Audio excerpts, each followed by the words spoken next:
ನಮಸ್ತೆ friends, welcome to ಕಾದಂಬರಿ ಕೇಳಿ ಯೂಟ್ಯೂಬ್ ಚಾನಲ್. ಗಾಳಿಪಟ ಕಾದಂಬರಿಯ 12ನೇ ಭಾಗ. 11ನೇ ಭಾಗದಲ್ಲಿ ಅಮೀರ್ ಮತ್ತು ಫರೀದ್ ಖೈಬರ್ ಪಾಸ್ ಮೂಲಕ ಲಕ್ಡಿಕೊಟ್ಟಲ್ ದಾಟಿ ಒಂದು ಹಳ್ಳಿಯಲ್ಲಿರೋ ವಹೀದ್ ಫರೀದ್ ಅಣ್ಣನ ಮನೆಗೆ ಹೋಗಿ ಆ ಮಾರನೇ ದಿನ ಪ್ರಯಾಣ ಬೆಳೆಸ್ತಾರೆ. ಆ ಪ್ರಯಾಣದಲ್ಲಿ ನಡೆಯೋ ಕಾನ್ವರ್ಸೇಷನ್ನಿಂದ ಈಗ 12ನೇ ಭಾಗ ಮೊದಲಾಗತ್ತೆ. ಈಗ ನಿನ್ನೆ ನನಗೆ ಅಪ್ಲೋಡ್ ಮಾಡಲಿಕ್ಕಾಗಲಿಲ್ಲ, ನಾನು ಟ್ರಾವೆಲಲ್ಲಿದ್ದೆ, ಕ್ಷಮೆ ಇರಲಿ. ಈಗ ಕಂಟಿನ್ಯೂಷನ್ ಮಾಡ್ತಿದ್ದೀನಿ. ಹೋಗಬೇಕಾದ್ರೆ ದಾರಿ ಉದ್ದಕ್ಕೂ ಎಲ್ಲ ಬಿದ್ದೋಗಿರೋ ಮನೆಗಳು, ಕಷ್ಟಪಡ್ತಿರೋ ಜನನ ನೋಡಿ ನನ್ನ ಹೃದಯ ಕಲಕ್ತಾ ಇತ್ತು.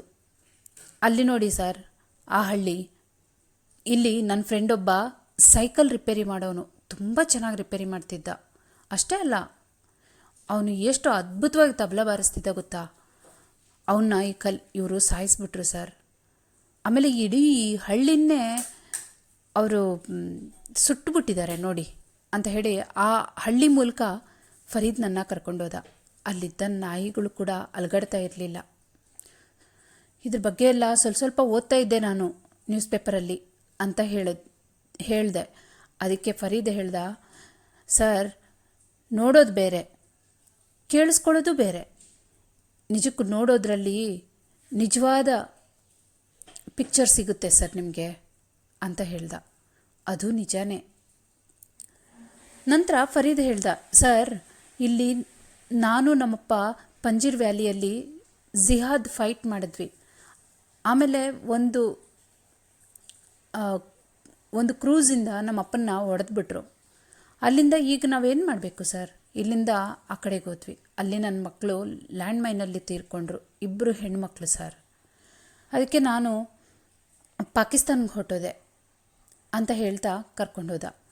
ನಾವು ಜಲಾಲಾಬಾದ್ಗೂ ಮತ್ತು ಕಾಬೂಲ್ಗೂ ಮಧ್ಯ ಇರೋ ಡ್ಯಾಮ್ ಹತ್ರ ಬಂದ್ವಿ.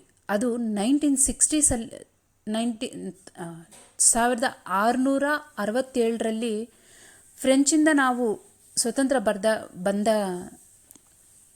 ತಗೊಂಡಾಗ ಆಗ ಅದನ್ನು ಬಿಲ್ಡ್ ಮಾಡಿರೋ ಡ್ಯಾಮ್ ಅದು.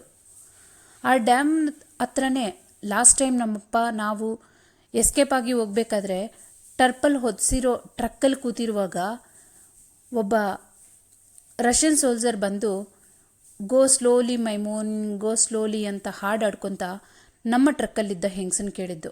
ಅವತ್ತು ಅಪ್ಪ ಎಷ್ಟು ಡೇರಿಂಗಾಗಿ ಮಾತಾಡಿದ್ರು, ತುಂಬ ಭಯ ಪಡಿಸ್ಬಿಟ್ಟಿದ್ರು ನಮ್ಮಪ್ಪ. ದೇವ್ರ ದಯದಿಂದ ಎಲ್ಲ ಚೆನ್ನಾಗಾಯಿತು ನಮ್ಮವರಿಗೆ. ನಿಜಕ್ಕೂ ಅಪ್ಪ ಎಷ್ಟು ಬ್ರಾಡ್ ಮೈಂಡೆಡ್. ಅವತ್ತು ಎಷ್ಟು ಧೈರ್ಯ ತೋರಿಸಿದ್ರು ಆ ಹುಡುಗಿ ವಿಷಯದಲ್ಲಿ ನಮ್ಮಪ್ಪ ಅಂತ ಅಂದ್ಕೊಂಡೆ. ಅಪ್ಪ ನೆನಪಾದರೆ ಏನೇನೋ ನೆನಪಾಗತ್ತೆ. ಅಪ್ಪನಿಗೆ ಹಸನ್ ಮಗ ಅಂತ ಗೊತ್ತಿದ್ದು, ಆದ ಕಾರಣ ಅವರು ಹೊರಗೆ ಕಳಿಸ್ಬೇಕಾದ್ರೆ ತುಂಬ ಅಳ್ತಾಯಿದ್ರು. ಆದರೆ ನಾನು ಅವ್ರನ್ನ ಹೊರಗೆ ಕಳಿಸ್ದೆ. ಅವ್ರು ಹೋಗಿ ಬದುಕೋಬೇಕಾದ್ರೆ ಅಲ್ಲಿ ಈ ಥರದ ಲ್ಯಾಂಡ್ ಮೈನಲ್ಲೇ ಕಾಲಿಟ್ಟು ಸತ್ತೋದ್ರು ಪಾಪ. ಅವತ್ತು ನಾನು ಅಲ್ಲಿ ಕಳಿಸ್ದೇ ಹೋಗಿದ್ದಿದ್ರೆ ನಮ್ಮಪ್ಪ ಅಲಿ ಮತ್ತು ಹಸನ್ನು ಕೂಡ ಅಮೆರಿಕಕ್ಕೆ ಕರ್ಕೊಬರ್ತಿದ್ರು ಅಂತ ಕಾಣುತ್ತೆ. ಅಲ್ಲಿ ಕರ್ಕೊಬಂದಿದ್ದರೆ ಹಜಾರಾ ಅನ್ನೋ ಈ ಕ್ಲಾನ್ ಬಗ್ಗೆ ತಿಳ್ಕೊಳ್ಳದೇ ಇರೋವಂಥ, ಅರ್ಥ ಆಗದೇ ಇರೋವಂಥ ಜನದ ಮಧ್ಯ ಆರಾಮಾಗಿ ಅವನು ಬದುಕ್ತಾ ಇದ್ದ. ಅವನಿಗೂ ಇಷ್ಟೊತ್ತಿಗೆ ಮದುವೆ ಆಗಿ ಮಕ್ಕಳು ಎಲ್ಲ ಚೆನ್ನಾಗಿರ್ತಾ ಇತ್ತು ಅವನ ಜೀವನನೂ. ಅಪ್ಪ ಇನ್ನೊಂದು ಸ್ವಲ್ಪ ಸಮಾಧಾನವಾಗಿರ್ತಿದ್ರು. ಅವತ್ತು ನನ್ನ ಗ್ರ್ಯಾಜುಯೇಷನ್ ಆದಮೇಲೆ ನನಗೆ ಡ್ರಿಂಕ್ಸ್ ಕೊಡಿಸಿ ಅಲ್ಲಿ ಪಾರ್ಟಿ ಮಾಡ್ಕೊಳ್ಬೇಕಾದ್ರು ಇವತ್ತು ಹಸನ್ ನಮ್ಮ ಜೊತೆ ಇದ್ದರೆ ಎಷ್ಟು ಚೆನ್ನಾಗಿತ್ತು ಅಂತ ಎಷ್ಟು ಮಿಸ್ ಮಾಡ್ಕೊಂಡಿದ್ರು ಅಪ್ಪ. 1-2 ಸತಿ ಎಕ್ಸ್ಪ್ರೆಸ್ ಮಾಡಿದ್ರು ಮನಸ್ಸಲ್ಲಿ ಇನ್ನೆಷ್ಟು ಮಿಸ್ ಮಾಡ್ಕೊಳ್ತಿದ್ರು. ಒಂದು ಥರದ್ರಲ್ಲಿ ಹಸನ್ ಇರಲಿಲ್ಲ, ಆದ ಕಾರಣನೇ ನನ್ನ ಮೇಲೆ ತುಂಬ ಪ್ರೀತಿ ತೋರಿಸಿ ಹತ್ತಿರ ಇರೋದು ನಾನೊಬ್ಬನೇ ಆದ ಕಾರಣ ಅವ್ರಿಗೆ ಗಿಲ್ಟ್ ಕಾಡ್ತಾ ಇರಲಿಲ್ವೇನೋ. ಅದಕ್ಕೆ ನನ್ನ ಜೊತೆ ತುಂಬ ಚೆನ್ನಾಗಿದ್ದರು ಅಪ್ಪ ಅಮೆರಿಕದಲ್ಲಿ.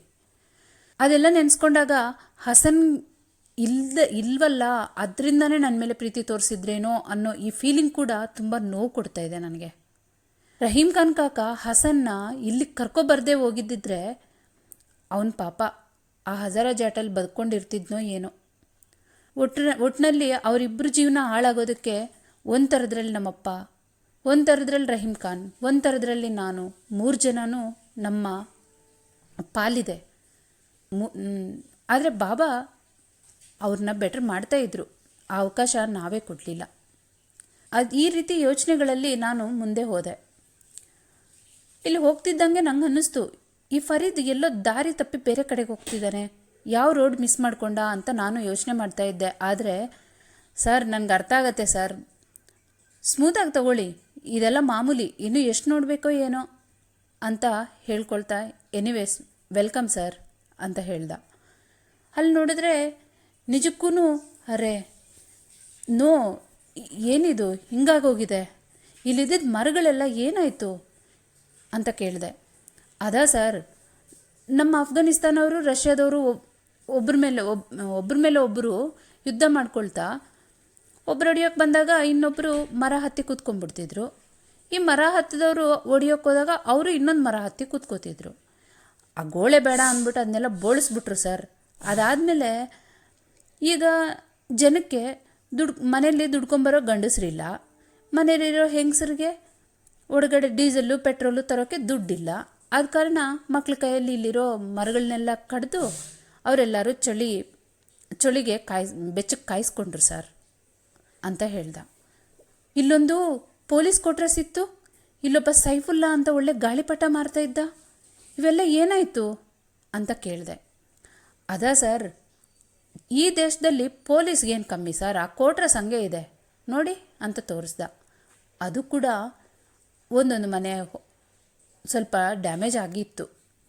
ಆದರೆ ಗಾಳಿಪಟ ಮಾತ್ರ ಕೇಳಬೇಡಿ ಸರ್, ಈ ದೇಶದಲ್ಲಿ ಗಾಳಿಪಟ ಆಟ ಇವಾಗ ಬ್ಯಾನ್ ಆಗಿದೆ, ಆ ಮಾತು ಆಡೋಂಗಿಲ್ಲ ಅಂತ ಹೇಳ್ದ.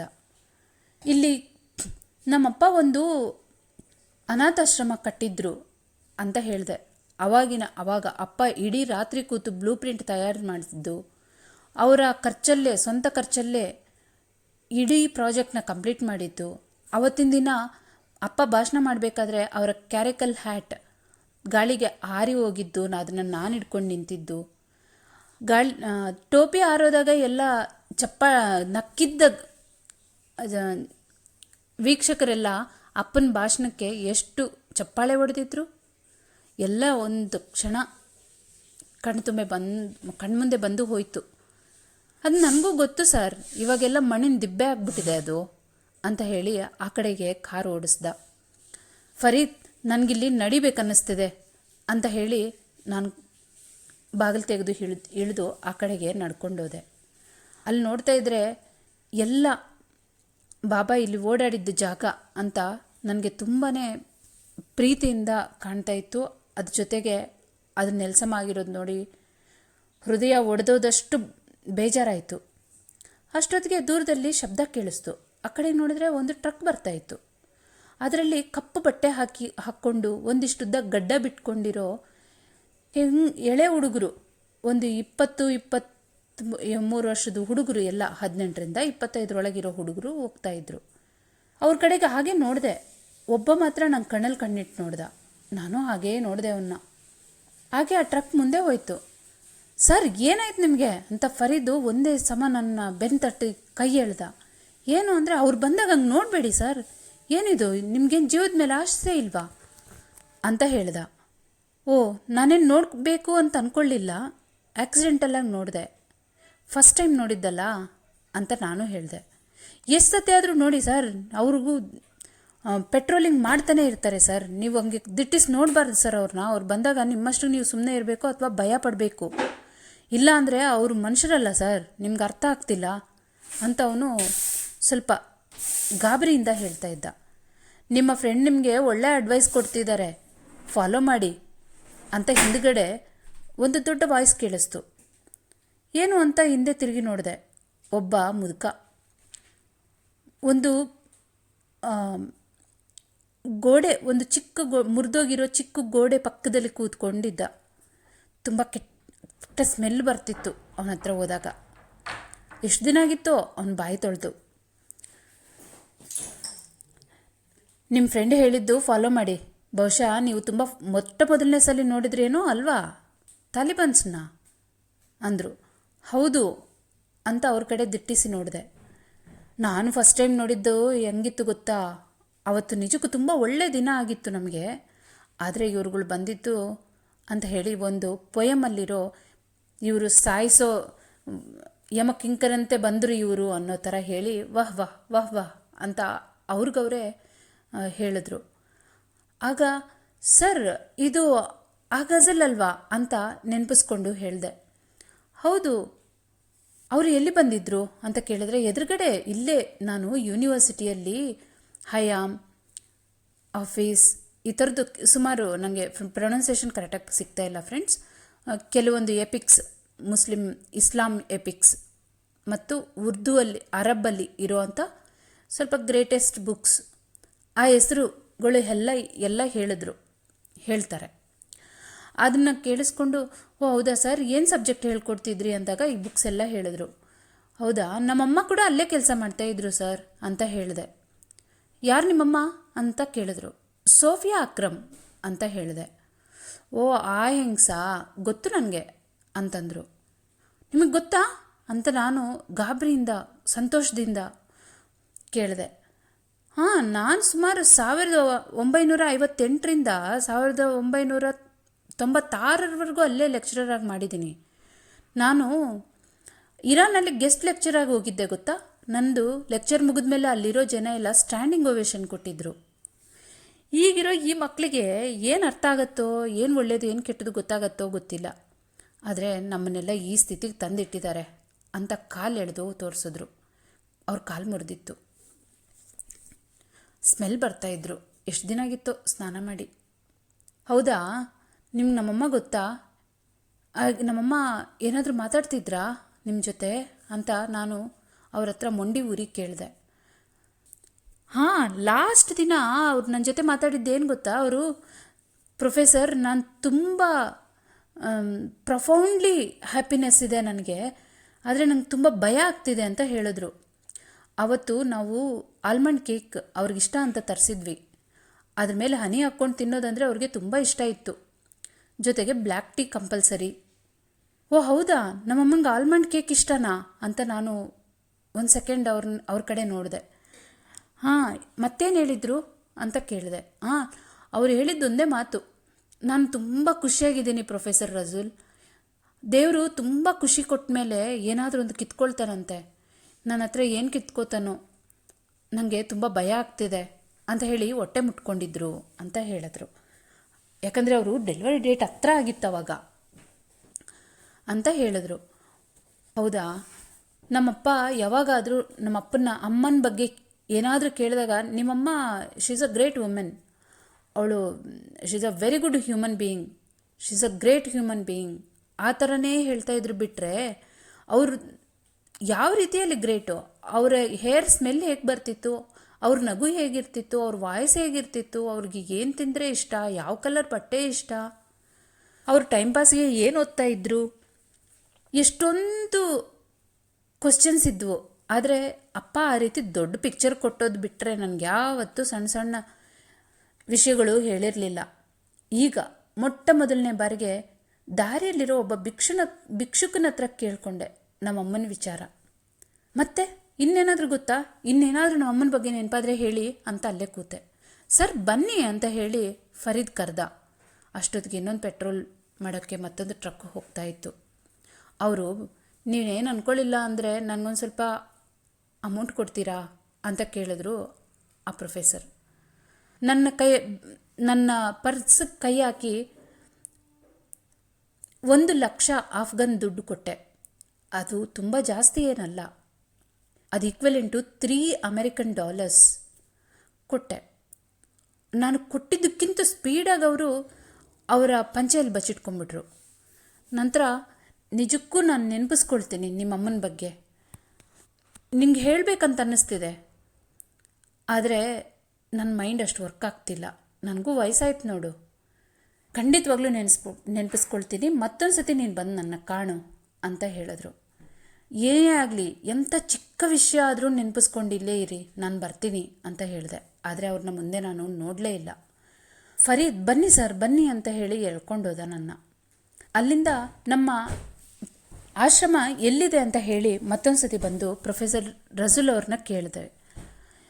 ಇಲ್ಲಿದ್ದ ಆಶ್ರಮ ಬಿದ್ದೋದ್ಮೇಲೆ ಇಲ್ಲಿರೋ ಮಕ್ಕಳನ್ನೆಲ್ಲ ಕಾರ್ಟೆಸೆಯಲ್ಲಿರೋ ಅನಾಥಾಶ್ರಮಕ್ಕೆ ಸೇರಿಸಿದ್ದಾರೆ. ಆದರೆ ಅದೇನಂತ ಚೆನ್ನಾಗಿಲ್ಲ, ಇವ್ರ ಪರಿಸ್ಥಿತಿ ಏನಾಯ್ತಂದರೆ ಒಂದು ಟೈಗರ್ ಬೋನಿಂದ ತಗೊಂಡೋಗಿ ಲಯನ್ ಬೋನ್ಗೆ ಹಾಕ್ದಂಗೆ ಆಯಿತು. ಅಷ್ಟು ಬಿಟ್ಟರೆ ಏನೂ ವ್ಯತ್ಯಾಸ ಇಲ್ಲ ಅಂತ ಹೇಳಿ ಒಂಥರ ನಕ್ಕಿದ್ರು. ಸರಿ, ನಾವು ಆ ಕಡೆಗೆ ಹೋದ್ವಿ. ಅಲ್ಲಿ ಹೋಗಿ ನೋಡಿದಾಗ ಬಾಗಿಲು ತಟ್ಟಿದ್ವಿ. ಒಬ್ಬ ವ್ಯಕ್ತಿ ನಡುವಯಸ್ಕ ಬಂದು ಬಾಗಿಲು ತೆಗೆದ. ಫೋಟೋ ತೋರಿಸಿದ್ವಿ. ಇಲ್ಲಿ ಈ ಹುಡುಗ ಇದ್ದಾನ, ಇದ್ದರೆ ನಮ್ಮ ನೋಡಬೇಕಿತ್ತು ಅಂತ ಕೇಳಿದ್ವಿ. ಅವ್ರು ಫೋಟೋ ವಾಪಸ್ ಕೊಟ್ಟು, ಇಲ್ಲ ಇಲ್ಲಿ ಯಾರು ಇಲ್ಲಿ ಈ ಥರದ ಮಕ್ಕಳಿಲ್ಲ ಅಂತ ಹೇಳಿ ವಾಪಸ್ ಕೊಟ್ಬಿಟ್ಟು ತಕ್ಷಣಕ್ಕೆ ಡೋರ್ ಮುಚ್ಚೋಕೆ ನೋಡಿದ್ರು. ನೀವು ಈ ಫೋಟೋ ಸರಿಯಾಗಿ ನೋಡಲಿಲ್ಲ ಫ್ರೆಂಡ್ ಅಂತ ಫರೀದ್ ಕೇಳಿದ್ರು. ನಾನು ನೋಡಿದ್ದೀನಿ, ಆ ಫೋಟೋಲಿರೋ ಥರದ ಮಗು ಈ ಹಾಸ್ಟೆಲಲ್ಲಿ ಇಲ್ಲ. ಇಲ್ಲಿರೋ ಪ್ರತಿಯೊಂದು ಮಗುನೂ ನನಗೆ ಗೊತ್ತು, ಆ ಥರದ ಮಗು ಇಲ್ಲ ಅಂತ ಹೇಳಿ ಪಟ್ಟನ್ನು ಬಾಗಿಲು ಹಾಕಿಬಿಟ್ಟು ಹೋಗಿ ಒಳಗೆ ಹೊಟ್ಟೋದ. ಹಲೋ, ನಾನು ಅವ್ರ ಅಂಕಲ್. ಅವ್ರ ಅಪ್ಪ ಹೆಸರು ಹಸನ್, ಅವ್ರ ಅಮ್ಮ ಹೆಸರು ಫಜಿಲಾ. ಅವನು ತುಂಬ ಚೆನ್ನಾಗಿ ಸ್ಲಿಂಗ್ ಶಾಟ್, ತುಂಬ ಗುರಿ ಇಟ್ಟು ಹೊಡಿತಾನೆ. ನಾನು ಅವ್ರ ಅಂಕಲ್, ಅವನ್ನ ಕರ್ಕೊಂಡು ಹೋಗೋಕೆ ಬಂದಿದ್ದೀನಿ. ಅವ್ನು ನೋಡ್ಕೊಳ್ಳೋಕ್ಕೆ ಜನ ಇದ್ದಾರೆ. ಅವನಿಲ್ಲಿ ಕಷ್ಟಪಡಬಾರ್ದು, ಅವನಿಗೆ ಒಳ್ಳೆ ಜೀವನ ಕೊಡ್ತೀನಿ ನಾನು ಅವ್ರ ಅಂಕಲ್, ದಯವಿಟ್ಟು ನನ್ನ ನಂಬಿ ಅಂತ ನಾನು ಬಾಗ್ಲತ್ರ ಬಾಯಿಟ್ಟು ಜೋರಾಗಿ ಕೂಗ್ಕೊಂಡೆ. ಒಳಗಡೆ ಅವರಿದ್ದಾರೆ ಅಂತ ನನಗೆ ಗೊತ್ತಾಗ್ತಿತ್ತು. ಯಾಕಂದರೆ ಅವ್ರ ಗೋಡೆ ಪಕ್ಕ ಹೊರಗೆ ನಿಂತಿದ್ರು ಅವ್ರ ನೆರಳು ಒಂಚೂರು ಈ ಬಾಗಿಲು ಹಿಂದೆ ಬೀಳ್ತಾಯಿತ್ತು. ದಯವಿಟ್ಟು ಬಾಗಿಲು ತೆಗೀರಿ, ಅವನ ಇನ್ಫಾರ್ಮೇಷನ್ ಕೊಡಿ, ನಾನು ಅವನಿಗೋಸ್ಕರ ಅಮೆರಿಕೆಯಿಂದ ಇಲ್ಲಿವರೆಗೂ ಬಂದಿದ್ದೀನಿ, ಅವನು ಕರ್ಕೊಂಡು ಹೋಗಲೇಬೇಕು, ಅವನು ನನ್ನ ಜೀವನದ ಗುರಿ, ದಯವಿಟ್ಟು ತೆಗೀರಿ ಅಂತ ಬೇಡ್ಕೊಂಡೆ. ಅವ್ರು ಬಾಗಿಲು ತೆಗೆದ್ರು. ನೀವು ಹೇಳಿದ್ದ ಎಲ್ಲ ಡೀಟೇಲ್ಸಲ್ಲೂ ಒಂದು ವಿಷಯ ತುಂಬ ರಾಂಗ್ ಅಂತ ಹೇಳಿದ್ರು. ಏನು ಅಂತ ಹೇಳಿದ್ರೆ, ಸ್ಲಿಂಗ್ ಶಾಟಲ್ಲಿ ಅವನು he is not very good, he is deadly. ಅವನು ತುಂಬ ಗುರಿ ಇಟ್ಟ ಅಂದರೆ ತಪ್ಪಿಸ್ಕೊಳ್ಳೋಕೆ ಅಸಾಧ್ಯವಾದ ಮಾತು. ಬನ್ನಿ ಅಂತ ಹೇಳಿ ಒಳಗೆ ಕರ್ಕೊಂಡೋದ. ಒಳಗೋದಾಗ ಒಂದಿಷ್ಟು ಜನ ಹುಡುಗಿರು ಅಲ್ಲಿ ರೌಂಡಾಗಿ ನಿಂತ್ಕೊಂಡು ಮಧ್ಯದಲ್ಲಿ ಒಬ್ಬರಿಬ್ಬರು ಮಕ್ಕಳಿದ್ದು ಆಟ ಆಡ್ತಾಯಿದ್ರು. ಒಂದು ಹುಡುಗಿ ಸ್ಲಿಪ್ಪಿಂಗ್ ಆಡ್ತಾಯಿದ್ಲು. ಎಷ್ಟು ಜನ ಮಕ್ಕಳಿದ್ದಾರೆ ಅಂತ ಕೇಳಿದೆ. ಸುಮಾರು 250 ಜನ ಇದ್ದಾರೆ. ಆದರೆ ಏನು ಮಾಡೋದು, ಅವ್ರಿಗೆಲ್ಲ ಒಳ್ಳೆ ಫೆಸಿಲಿಟಿ ನನ್ನ ಕೈಲಿ ಕೊಡೋಕ್ಕಾಗ್ತಿಲ್ಲ. ನೋಡಿ ಇಲ್ಲಿ ಅಂತ ಹೇಳಿ ಕೆಲವು ಚಾಪೆಗಳು, ಕೆಲವೊಂದು ಬೆಡ್ ಇಲ್ಲದೆ ಇರೋ ಅಂಥ, ಬೆಡ್ಡೇನು ಕರ್ಮ, ಬರೀ ಕಡ್ಡಿಗಳಿರೋ ಅಂಥ ಮಂಚಗಳು ತೋರಿಸಿದ್ರು. ಇದ್ರ ಮೇಲೆ ಹೇಗೋ ಮಲ್ಕೋತಾರೆ ಮಕ್ಕಳು, ಆದರೆ ಓದ್ಕೊಳ್ಳೋದಕ್ಕೆ ಬೆಡ್ಶೀಟ್ಗಳೇ ಇಲ್ಲ. ನಿಜಕ್ಕೆ ಇಲ್ಲಿ ಮಕ್ಕಳು ಮಾತ್ರ ಸಪ್ಲೈ ಆಗ್ತಾ ಇದ್ದಾರೆ ಇಲ್ಲಿಗೆ, ಆದರೆ ಅವ್ರಿಗೆ ಕೊಡೋಕ್ಕೆ ಫುಡ್ಡಿಗೂ ನನ್ನ ಹತ್ರ ಇಲ್ಲ. ಲಾಸ್ಟ್ ಟೈಮ್ ನಾನು ಚೆಕ್ ಮಾಡಿದಾಗ 1 ತಿಂಗ್ಳಿಗೆ ಬರೋ ಅಷ್ಟು ರೇಷನ್ ಇತ್ತು. ಬಹುಶಃ ಇವಾಗ ಇನ್ನೊಂದು 2 ವೀಕ್ಸ್ಗಾಗೋರಷ್ಟು ರೇಷನ್ ಇದೆ. ಅದು ಮುಗಿದ ಮೇಲೆ ಆಯಿತು, ಈ ಮಕ್ಕಳಿಗೆ ಬೆಳಗ್ಗೆ ಸಾಯಂಕಾಲ ಕೂಡ ಬ್ರೆಡ್ಡೆ. ಇವಾಗಾದ್ರೂ ಒಂದು ಹೊತ್ತೇ ನಾವು ಊಟ ಕೊಟ್ಟು, ಇನ್ನೊಂದು ಬೆಳಗ್ಗೆ ಊಟ ಕೊಟ್ಟು ರಾತ್ರಿಗೆ ಬ್ರೆಡ್ಡು ಕೊಡ್ತಾಯಿದ್ವಿ. ಇನ್ನು ಮುಂದಕ್ಕೆ ಬೆಳಗ್ಗೆ ಕೂಡ ಬ್ರೆಡ್ಡೇ ಕೊಡಬೇಕಾಗಿ ಬರುತ್ತೆ. ನಾನು ಏನು ಮಾಡಲಿ, ಬೇರೆ ಚಾಯ್ಸ್ ಇಲ್ಲ, ಮಕ್ಕಳು ಮಾತ್ರ ಬರ್ತಾನೇ ಇದ್ದಾರೆ ಅಂತ ಹೇಳಿದ್ರು. ಇಲ್ಲಿ ನೋಡಿ, ಈ ಸ್ಕಿಪ್ಪಿಂಗ್ ಆಡ್ತಿರೋ ಈ ಹುಡುಗಿ ಅಣ್ಣನೂ ಮೊನ್ನೆ ತೀರ್ಕೊಂಡ. ಆದರೆ ಇದ್ದಷ್ಟು ದಿನ ಏನೋ ನನ್ನ ಹತ್ರ ಇದ್ದಿದ್ದು ಗಂಜಿನೇ ಆಗಲಿ ಕೊಡೋಣ ಅಂತ ಹೇಳಿ ಇಲ್ಲೇ ಇಟ್ಕೊಂಡಿದ್ದೀನಿ ಅಂತ ಹೇಳಿದ್ರು ಮ್ಯಾನೇಜರ್. ನಿಮ್ಗೆ ಆ ಹುಡುಗನ ಡೀಟೇಲ್ಸ್ ಬೇಕಂದರೆ ಅಲ್ಲಿಗೆ ಬನ್ನಿ ಡೈರೆಕ್ಟರ್ ಚೇಂಬರ್ಗೆ ಅಂತ ಹೇಳಿ ಒಳಗೆ ಕರ್ಕೊಂಡೋದ್ರು. ಅಲ್ಲಿ ಹೋಗ್ಬೇಕಾದ್ರೆ ಒಂದಿಷ್ಟು ಜನ ಗಂಡು ಮಕ್ಕಳು ಅಲ್ಲಿ ಆಟ ಆಡೋದನ್ನ ನೋಡಿದ್ವಿ. ಅದರಲ್ಲಿ ಎಲ್ಲೂ ಸೌರವ್ ಕಾಣಿಸ್ಲಿಲ್ಲ. ಅವ್ರನ್ನೆಲ್ಲಿದ್ದಾನೆ ಇವಾಗ ತೋರಿಸಿ ಅಂತ ಕೇಳಿದೆ. ಇಲ್ಲ, ಅಲ್ಲಿ ಬನ್ನಿ ಕೂತು ಮಾತಾಡೋಣ ಅಂತ ಹೇಳಿ ಅಲ್ಲಿಗೆ ಕರ್ಕೊಂಡೋದ್ರು. ಟೀ ಬೇಕಾ ಅಂತ ಕೇಳಿದ್ರು. ನಮ್ಮಪ್ಪ ನಾವು ಕಷ್ಟದಲ್ಲಿರುವಾಗ ರೆಫ್ಯೂಜಿ ಕ್ಯಾಂಪಲ್ಲಿ ಕೊಡೋ ಅಂಥ ಕೂಪನ್ಸ್ ಕೊಟ್ರೇನೆ ವಾಪಸ್ ಕೊಟ್ಟು ಬಂದರು. ಈಗ ಊಟನೇ ಇಲ್ಲ ಅನ್ನೋ ಅಂಥ ಅನಾಥಾಶ್ರಮದಲ್ಲಿ ನಾವು ಹೋಗಿ ಟೀ ಕುಡಿಯೋದಾ? ಇಲ್ಲ, ಬೇಡ ಅಂತ ಕಾನ್ಫಿಡೆಂಟಾಗಿ ಹೇಳಿದ್ವಿ. ಆಯಿತು ಸರ್, ಇಲ್ಲಿ ಒಬ್ಬ ತಾಲಿಬಾನ್ ಅವನು ಬರ್ತಾನೆ. ಅವನು ಬ್ಲ್ಯಾಕ್ ಕಲರ್ ಕನ್ನಡಕ ಹಾಕ್ಕೊಂಡಿರ್ತಾನೆ, ಎತ್ತರಕ್ಕಿರ್ತಾನೆ, ಬಿಳಿ ಬಟ್ಟೆ ಹಾಕ್ಕೊಂಡಿರ್ತಾನೆ. ಅವರು ಯಾವಾಗಲೂ ಇಲ್ಲಿಗೆ ಬಂದು ಹುಡುಗಿರನ್ನ ಕರ್ಕೊಂಡು ಹೋಗ್ತಾಯಿದ್ರು. ನೀವು ನೋಡಿದ್ರೆ ನನಗೆ ನೀವು ಹೇಳೋ ಮಾತೆಲ್ಲ ನಂಬಬೇಕು ಅಂತ ಕೂಡ ಅನಿಸುತ್ತೆ. ನೀವು ಅಮೆರಿಕದಿಂದನೇ ಬಂದಿರ್ಬೋದು ಸರ್. ಆದರೆ ಇಲ್ಲಿ ಸಮಸ್ಯೆ ಏನಂದರೆ, ನನಗೆ ಬೇರೆ ದಾರಿ ಇಲ್ಲ. ಇಲ್ಲಿಷ್ಟು ಜನ ಮಕ್ಕಳಿದ್ದಾರೆ, ಮತ್ತು ಬೇರೆ ಮಕ್ಕಳನ್ನ ತಂದು ತಾಯಂದಿರು ಬಿಟ್ಟೋಗ್ತಿದ್ದಾರೆ. ಯಾಕಂದರೆ ಅವ್ರ ಅಪ್ಪಂದಿರೆಲ್ಲ ಸತ್ತೋಗಿದ್ದಾರೆ ಸರ್. ಹೆಂಡತಿರು ಜೋರಾಗಿ ಮಾತಾಡೋಂಗಿಲ್ಲ, ಅವರು ಸಂಪಾದನೆ ಮಾಡೋಂಗೂ ಇಲ್ಲ, ಅವ್ರ ಹತ್ರ ದುಡ್ಡಿಲ್ಲ ಮಕ್ಕಳಿಗೆ ಊಟ ಕೊಡಿಸ್ಲಿಕ್ಕೆ. ಹಾಗಾಗಿ ಇಲ್ಲಿ ಬಿಟ್ಟು ಹೋಗ್ತಾರೆ. ಆದರೆ ಏನು ಮಾಡಲಿ, ನನಗಿಲ್ಲಿ ದುಡ್ಡು ಕೊಡೋರು ಯಾರೂ ಇಲ್ಲ.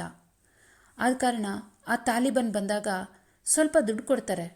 ಸ್ವಲ್ಪ ಅಂದರೆ ಸರಿ ಹೋಗೋ ಅಷ್ಟೇನಲ್ಲ, ಎಷ್ಟೋ ಒಂದಿಷ್ಟು, ಏನೂ ಇಲ್ಲ ಅನ್ನೋದಕ್ಕಿಂತ ಎಷ್ಟು ಕೊಟ್ಟರು ಒಳ್ಳೆಯದೇ ಅಲ್ವಾ ಸರ್. ಅದಕ್ಕೆ ಅವ್ರ ಹತ್ರ ದುಡ್ಡು ಇಸ್ಕೊಳ್ತೇನೆ ಸರ್. ಇಲ್ಲಿರೋ ಯಾವುದೋ ಒಂದು ಹುಡುಗಿನ ಕರ್ಕೊಂಡು ಹೋಗ್ತಾಯಿದ್ರು. ಆದರೆ ಮೊನ್ನೆ ಸಲ ಬಂದಾಗ ಮಾತ್ರ ಈ ಹುಡುಗನ ಕರ್ಕೊಂಡೋದ್ರು ಅಂತ ಪದ ಕಂಪ್ಲೀಟ್ ಮಾಡೋದ್ರ ಒಳಗಡೆ, ಯು ರಾಸ್ಕೆಲ್, ಇಲ್ಲಿಂದ ಹೆಣ್ಮಕ್ಳನ್ನ ಸೇಲ್ ಮಾಡ್ತೀಯ ನೀನು ಅಂತ ಹೇಳಿ ಫರೀದ್ ಹೋಗಿ ಆ ಚೇರ್ನ ಜೋರಾಗಿ ಒದ್ದ. ಆ ಮ್ಯಾನೇಜರ್ ಕೆಳಗೆ ಬಿದ್ದರು. ಫರೀದ್ ಅವ್ರ ಮೇಲೆ ಬಗ್ಗಿ ಅವ್ರ ಕತ್ತಿಚ್ಕೋಕ್ಕೆ ಸ್ಟಾರ್ಟ್ ಮಾಡ್ದ. ನೀನಿಲ್ಲಿ ಟ್ರಸ್ಟಿ, ನೀನು ಇಲ್ಲಿ ಮ್ಯಾನೇಜರ್, ಆದರೆ ಹೆಣ್ಮಕ್ಳನ್ನ ಮಾರ್ತೀಯೇನೋ ಅಂತ ಹೇಳಿ ಇಚ್ಚುತ್ತಾ ಇದ್ದ. ಅವನು ಕಾಲು ಬಡಬಡಿಸ್ತಾ ಇದ್ದ, ಉಸಿರೆಳಿಯೋಕ್ಕಾಗ್ತಾ ಇರಲಿಲ್ಲ. ಸ್ವಲ್ಪ ಹೊತ್ತಿದ್ರೆ ನಾನು ಇಲ್ಲಿ ಒಂದು ಸಾವಿಗೆ ವಿಟ್ನೆಸ್ ಆಗಬೇಕಾಗಿ ಬರುತ್ತೆ ಅಂತ ನನಗನ್ಸಿ, ಫರೀದ್ ಬಿಟ್ಬಿಡು ಅವ್ರನ್ನ, ಬಿಟ್ಬಿಡು, ಅವ್ರಿಗೆ ಬೇರೆ ದಾರಿ ಇಲ್ಲ ಅಂತಿದ್ದಾರಲ್ಲ, ಬಿಡು ಅಂತ ಕರೆದೆ. ನೀವು ಸುಮ್ಮನಿರಿ ಸರ್, ಇವನು ಸಾಯಿಸೋವರೆಗೂ ನಾನು ಬಿಡೋದಿಲ್ಲ ಈಗ ಅಂತ ಹೇಳಿ ತುಂಬ ಆವೇಶದಲ್ಲಿ ತುಂಬ ಜೋರಾಗಿ ಚಿಕ್ತಾ ಇದ್ದ. ಅವ್ರ ಕಣ್ಣಿನ ಮೇಲೆ ಕೆಳಗಾಗ್ತಾಯಿತ್ತು. ಫರೀದ್ ಬಿಡೋನ್ನ ಅಂತ ಹೇಳಿ ಜೋರಾಗಿ ಹೇಳಿದೆ. ಬೇರೆ ಮಕ್ಕಳೆಲ್ಲ ನೋಡ್ತಿದ್ದಾರೆ, ಭಯ ಪಡ್ತಿದ್ದಾರೆ, ಬಿಡೋ ಅಂತ ಹೇಳಿದೆ. ಬೇರೆ ಮಕ್ಕಳು ನೋಡ್ತಿದ್ದಾರೆ ಅಂದ ಆ ಮಾತಿಗೆ ಅವನ ಬಿಗಿಯಾದ ಕೈ ಸ್ವಲ್ಪ ಲೂಸ್ ಆಯಿತು. ಫರೀದ್ ಎದ್ದು ಸೈಡ್ಗೆ ಹೋಗಿ ನಿಂತ್ಕೊಂಡ. ಮ್ಯಾನೇಜರು ಉಸಿರಾಟಕ್ಕೆ ಒದ್ದಾಡ್ತಾ ಇದ್ದರು. ಆ ಚೇರ್ ಸರಿ ಮಾಡಿ ಕೂರಿಸ್ದೆ, ನೀರು ಕೊಟ್ಟೆ. ನೀವು ಅನ್ನೋ ಮಾತೆಲ್ಲ ಸರಿ ಸರ್, ನಾನು ಮಾಡಬಾರ್ದು ಆ ಕೆಲಸ, ಆದರೆ ಏನು ಮಾಡಲಿ, ಹೋದರೆ ಒಂದು ಮಗು ಹೋಗುತ್ತೆ, ಹಿಂಗೆ ಬಿಟ್ಟರೆ ಇಷ್ಟು ಜನ ಮಕ್ಕಳು ಸಾಯ್ತಾರೆ ಸರ್. ಇದ್ದಷ್ಟು ದಿನ ನನ್ನ ಕೈಲಾಗಿದ್ದನ್ನು ಕೊಡ್ತೀನಿ, ನಾನು ಮಾಡ್ತಿರೋದು ತಪ್ಪೇ. ಆದರೆ ನನಗೂ ಮದುವೆ ಆಗಿದೆ ಸರ್, ಹೆಂಡತಿ ಇದ್ದಾಳೆ, ಮಕ್ಕಳಿದ್ದಾರೆ, ಅವರೆಲ್ಲ ಇರಾನಲ್ಲಿದ್ದಾರೆ.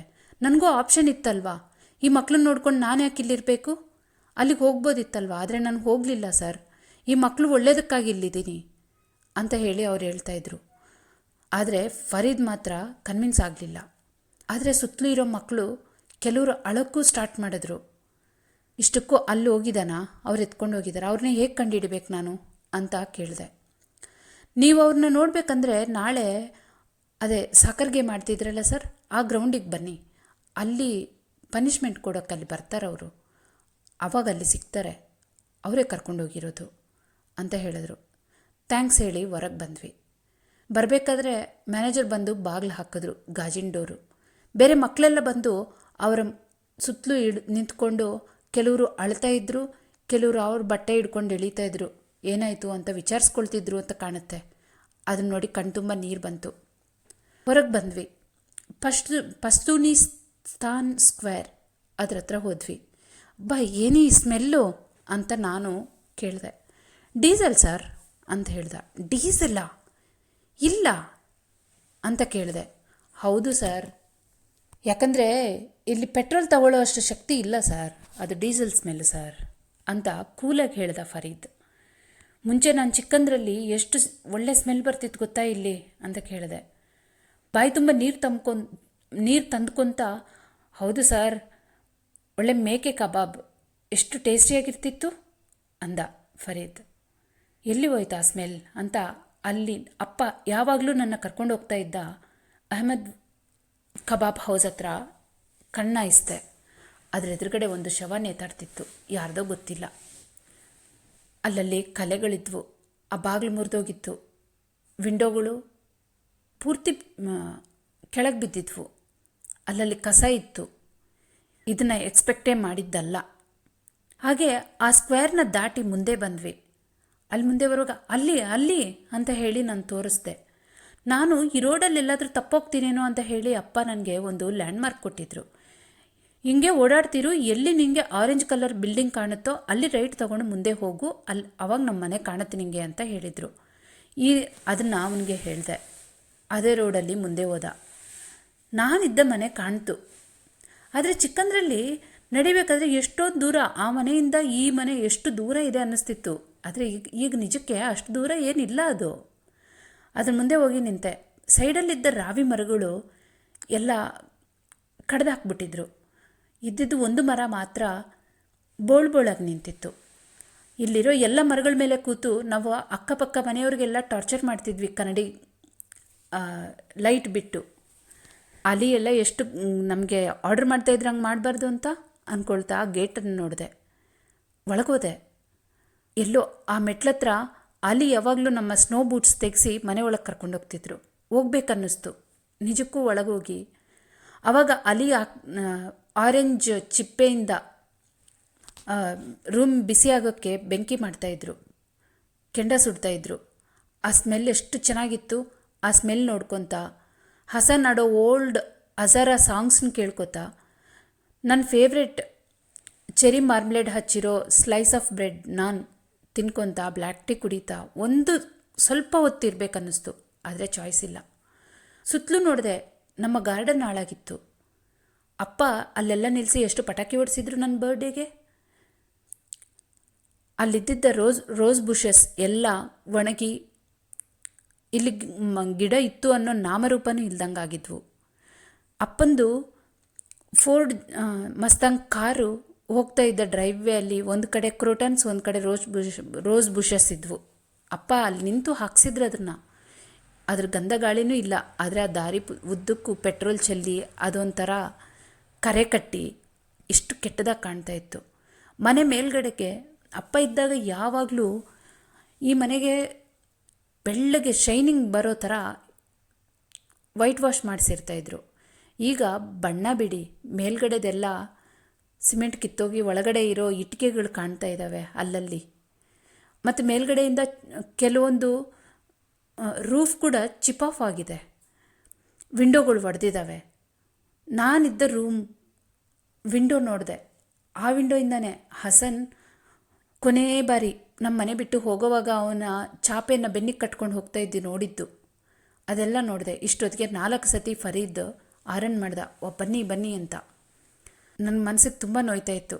ಫರೀದ್ ಹೋಗೋಣ, ಇನ್ನೊಂದು 10 ನಿಮಿಷ ಟೈಮ್ ಕೊಡು, ನನಗೆ ಇನ್ನೊಂದು ಪ್ಲೇಸ್ ಇದೆ, ನೋಡ್ಕೊಂಬರ್ದೆ ಹೋದರೆ ಹೋಗೋಕ್ಕಾಗಲ್ಲ ಅಂತ ಹೇಳಿದೆ. ಈಸಿಯಾಗಿ ತಗೊಳ್ಳಿ ಸರ್, ನೀವು ಇಮ್ಯಾಜಿನ್ ಮಾಡ್ಕೊಂಡಿದ್ದು ನೀವಿದ್ದದ್ದು ಎಲ್ಲ ಏನೂ ಇಲ್ಲ ಈಗ ಅಂತ ಹೇಳ್ದ. ಆದರೂ ಬೆಟ್ರಾಗೇ ಇದೆ ಈ ಏರಿಯಾ ಸ್ಟಾರ್ಟಿಂಗಲ್ಲಿ ನೀನು ತೋರಿಸಿದ್ದಕ್ಕಿಂತ ಅಂತ ನಕ್ದೆ. ಹೌದು ಸರ್, ಚೆನ್ನಾಗಿರುತ್ತೆ. ಯಾಕಂದರೆ ಇಲ್ಲಿ ಪಾಕಿಸ್ತಾನೀಸ್, ಚೆಚನ್ಯಾಸ್ ಮತ್ತು ಕೆಲವು ಅರಬ್ಸ್ ಎಲ್ಲರೂ ಬಂದ್ಬಿಟ್ಟು the master minds behind Talibans sir, ಅವರೆಲ್ಲ ಈ ಸರೌಂಡಿಂಗಲ್ಲಿದ್ದಾರೆ ಅಂತ ಹೇಳಿದೆ. ಎಲ್ಲರೂ ಇಲ್ಲೇ ಇದ್ದಾರಾ ಅಂತ ಕೇಳಿದೆ. ಎಲ್ಲರೂ ಅಂದರೆ ಅವ್ರ ಜೊತೆಗೆ ತಾಲಿಬಾನ್ಸ್ ಕೂಡ ಇಲ್ಲೇ ಇದ್ದಾರೆ ಸರ್, ಅದಕ್ಕಾಗಿಯೇ ಈ ಏರಿಯಾಸ್ ಮಾತ್ರ ಸ್ವಲ್ಪ ಬೆಟ್ರಾಗಿ ಕಾಣ್ತಿದೆ ನಿಮಗೆ ಅಂತ ಹೇಳ್ದ.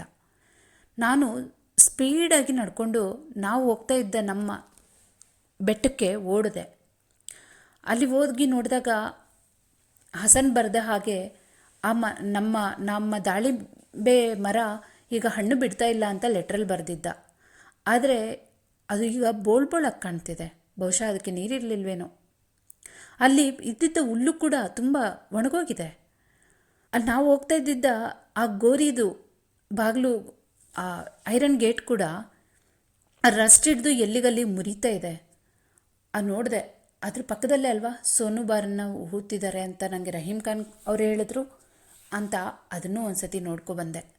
ಎಷ್ಟೇ ಆದರೂ ಅವರು ನಮ್ಮಮ್ಮನ ಸ್ಥಾನದಲ್ಲಿ ನಮ್ಮ ಅಪ್ಪನ ಜೊತೆ ಸ್ವಲ್ಪ ದಿನ ಇದ್ದಾರಲ್ವಾ.